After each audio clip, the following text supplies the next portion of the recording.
First మనం చికెన్ని magnet చేసుకోవాలి. చికెన్ని బాగా క్లీన్ చేసుకుని కొంచెం పసుపు, కారం, ఉప్పు, కొంచెం పెరుగు, కొంచెం అల్లం వెల్లుల్లి పేస్ట్ వేసుకుని బాగా కలుపుకొని ఫ్రిడ్జ్లో పెట్టుకోవాలి. పాన్లో ఆయిల్ వేసుకుని కొంచెం హీట్ ఎక్కిన తర్వాత మనం కట్ చేసుకున్న ఆనియన్స్ అన్నీ వేయాలి.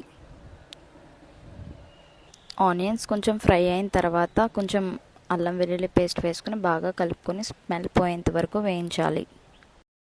తర్వాత ఒక టమాటో కట్ చేసుకుని వేసుకోవాలి. టమాటా కొంచెం మగ్గిన తర్వాత ఒక టీ స్పూన్ పసుపు వేసుకుని బాగా కలుపుకోవాలి. తర్వాత మనం మ్యాగ్నేట్ చేసుకున్న చికెన్ మొత్తం వేయాలి. చికెన్ బాగా కలుపుకొని లో ఫ్లేమ్లో పెట్టి ఉడికించాలి.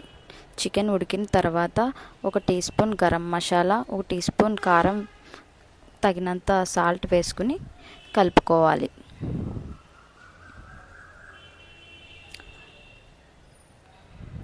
లో ఫ్లేమ్లో పెట్టుకుని ఉడికించాలి.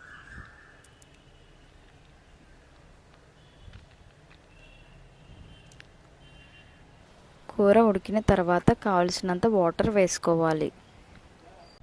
కూరని సిమ్లో పెట్టి ఉడికించుకోవాలి. కూర ఉడికిన తర్వాత పుదీనా, కొత్తిమీరతో గార్నిష్ చేసుకోవాలి.